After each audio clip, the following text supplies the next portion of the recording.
They say small towns keep their secrets buried.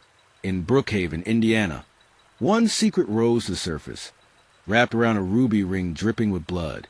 Before we start, like this video and comment where you are watching from. Your support helps us to bring more powerful stories. Now let's begin. October 1997. The leaves burned red. The air smelled of wood smoke and fresh apple pie. On Pine Street, people waved from their porches, and kids raced past the old white church. Inside 312 Pine Street, Danny Harper and Melissa Harper looked like the perfect couple. He was a popular history teacher everyone trusted. She was a beloved bakery owner who knew every customer by name. For their 12th anniversary, Melissa gave Danny a gift, a gold band with a single ruby in the center. "For my one and only," she smiled. The ruby caught the candlelight like a drop of blood. No one knew that within 48 hours, that same ring would be the only clue in one of Indiana's most chilling murder mysteries. October 14th, 11:37 p.m., a panic call to Brookhaven police. Neighbor Ellen Mayfield had heard a scream and breaking glass. When officers arrived, the front door was open. The smell of burnt cinnamon rolls clung to the air. In the living room, Melissa lay face down, her nightgown soaked in red.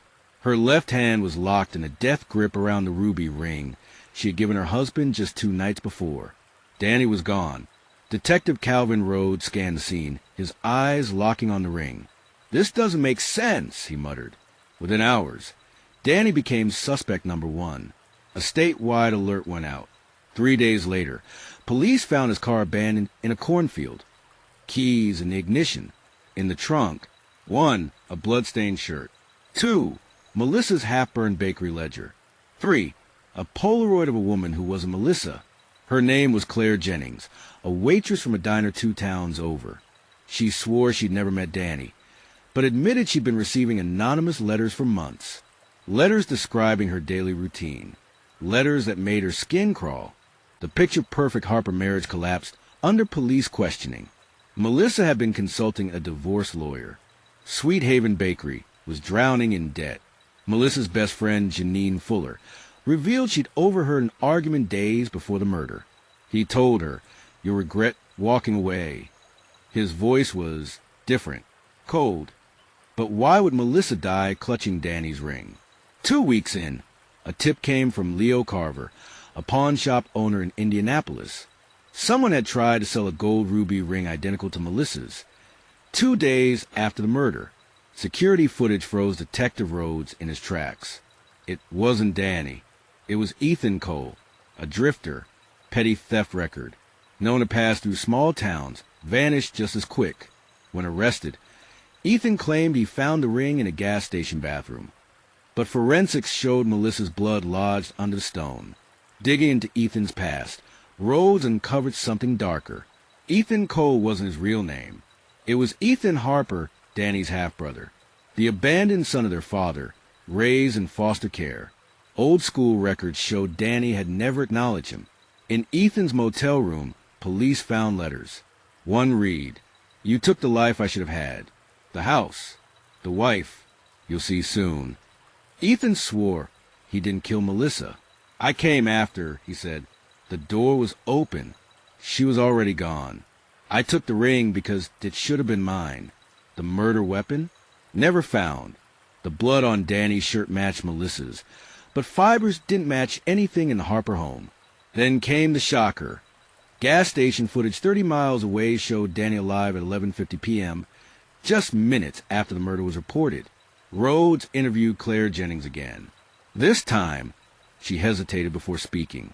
"The letters, they weren't all from the same person," she whispered. "One set was messy, childlike. The other was neat, deliberate. Handwriting analysis confirmed it. One matched Ethan.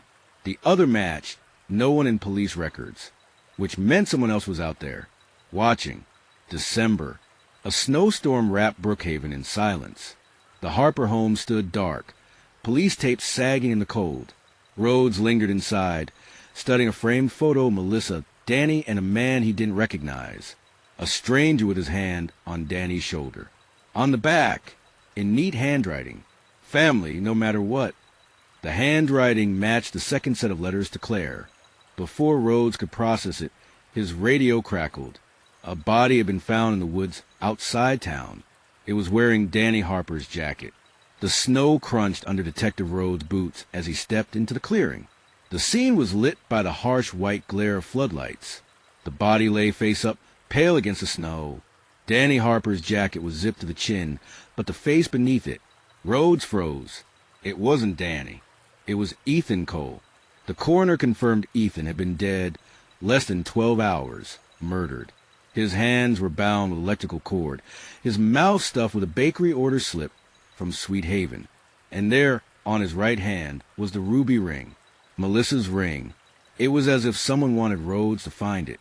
Officer named Mallory waved him over. You need to see this. Just beyond the body, carved into snow with something sharp, were 3 words. You're next, teacher. Rhodes felt his stomach drop. Teacher, Danny's profession. This wasn't over. Whoever had killed Melissa, and now Ethan was still playing. Back in Brookhaven, Rhodes went straight to Claire Jennings. She answered the door pale and trembling. He was here, she whispered. Rhodes scanned the porch. Who? The man from the letters. Not Ethan, the other one. I saw him last night, just standing across the street, watching.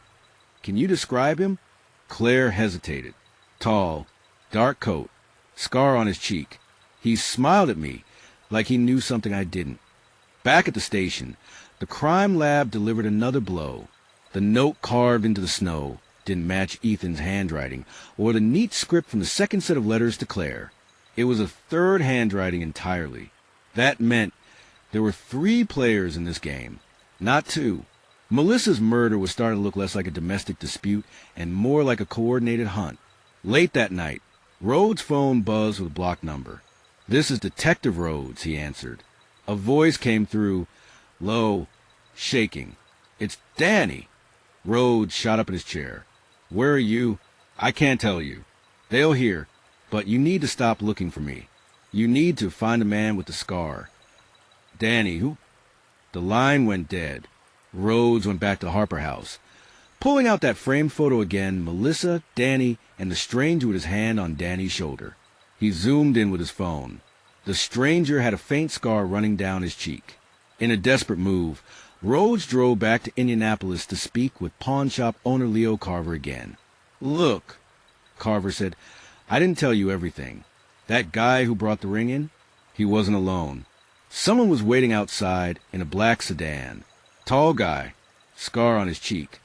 Rhodes' pulse kicked up. Do you remember the license plate? Carver nodded slowly. I remember it because it had 3 8s in it. 888, like a bad omen. On his way back to Brookhaven, Rhodes' headlights caught movement at the side of the road. A man in a black coat stood in the swirling snow, watching his car pass.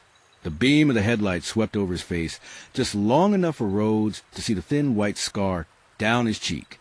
By the time he slammed on the brakes and stepped out, the road was empty. Only a set of fresh footprints led into the dark woods. Rhodes grabbed his radio. Dispatch, I need backup on. A voice cut through, not from the radio, but from the woods. You're too late, detective. Then silence. The woods swallowed Rhodes' breath in the freezing dark. Somewhere ahead, a crunch of snow. Show yourself, he barked, flashlight beams slicing through the trees. From behind a maple trunk, a man stepped forward. Tall, black coat, pale skin marked by a jagged scar down his cheek. I've been waiting for you, the man said. My name is Victor Sloan, he continued, voice smooth as ice. You've been looking at this all wrong, detective. You killed Melissa Harper. Victor chuckled. If I wanted her dead, she would have been gone long before October 14th. No, detective, I love Melissa. Rhodes' grip on his flashlight tightened.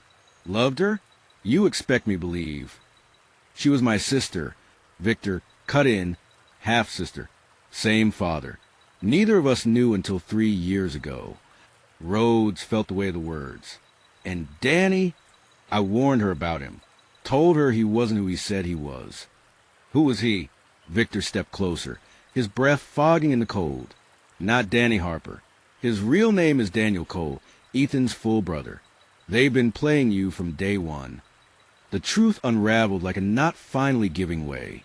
Danny and Ethan, real brothers, had staged Melissa's death for money, faking a runaway murder-suicide scenario to cash in on life insurance and erase debts.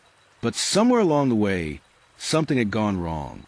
Melissa had discovered the truth, and someone had silenced her for real. Victor claimed he didn't kill her. He swore he'd been tracking the brothers to protect Melissa, but got too close. Victor reached into his coat and pulled out a photograph. It was a summer barbecue photo from the Harper House mantel, but not the cropped version Rhodes had seen. In this one, Melissa stood between Victor and Danny. Behind them, half hidden in the shadows of the porch, was Ethan, smiling. Scrawled across the back of Melissa's handwriting were 2 words: "Trust Victor." Before Rhodes could speak, a gunshot tore through the silence. Victor's eyes widened, blood blooming on his coat.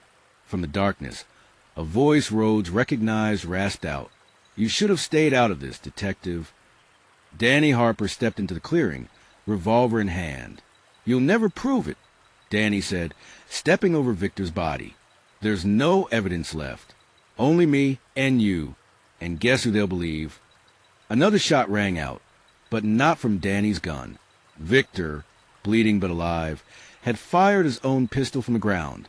The bullet caught Danny in the shoulder. In the chaos, Danny bolted into the woods. Rhodes gave chase, but the snowstorm swallowed him whole.